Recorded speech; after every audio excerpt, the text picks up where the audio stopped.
que mes méthodes sont les bonnes. Si j'écoutais vos conseils, je ne ferais rien. Je ne vous donne pas de conseils. Mais si, mais écoutez-moi. Cette phrase, c'est très amusant parce que je vous manipule autant que vous me manipulez.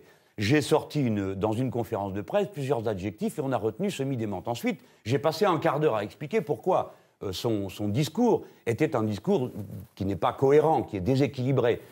Construire un programme politique pour la France du XXIe siècle sur la détestation de l'autre, sur la xénophobie, sur une espèce d'obsession névrotique de la peur de l'étranger, j'estime que ça confine à un dérèglement mental. Ça m'amuse de le dire, hein, de même que je pense que Mme Le Pen ne comprend rien à la France d'aujourd'hui. Elle vit dans un lieu, dans un endroit où elle ne comprend pas que la France est mélangée, qu'elle est diverse, que c'est comme ça, et que tant mieux pour nous, d'une certaine manière, si nous sommes le peuple record d'Europe des mariages mixtes, tant mieux. Alors, le peuple français n'est pas xénophobe. Cette pauvre Mme Le Pen continue à appuyer toujours sur les mêmes ressorts et M. Sarkozy lui court derrière. Comment parler au peuple, c'est toujours la question qu'on se pose. Je voudrais vous faire écouter une petite séquence. Pardon, est-ce que vous permettez que je vous dise que j'ai été traité d'intellectuel parce que je me réclamais du peuple, mais que j'ai mon instruction. Et j'ai fait la démonstration l'autre soir que le peuple français vaut mieux que ceux qui l'observent.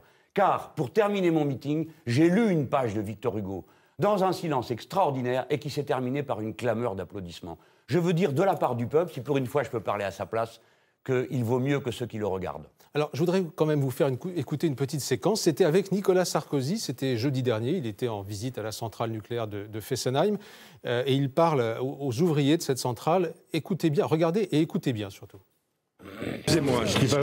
Dans la plus vieille centrale du parc français, Nicolas Sarkozy a un message à faire passer. Il ne fermera pas la centrale, contrairement aux intentions du candidat François Hollande. C'est une folie. C'est une folie, il faut le dire. Pourquoi ils font ça? Pourquoi ils veulent fermer Fessenheim? Pour faire plaisir pour la politicaille. Politicaille, Jean-Luc Mélenchon, vous avez entendu? Politicaille, ça pourrait être presque du Mélenchon, si je puis dire. Ah, vous êtes aimable.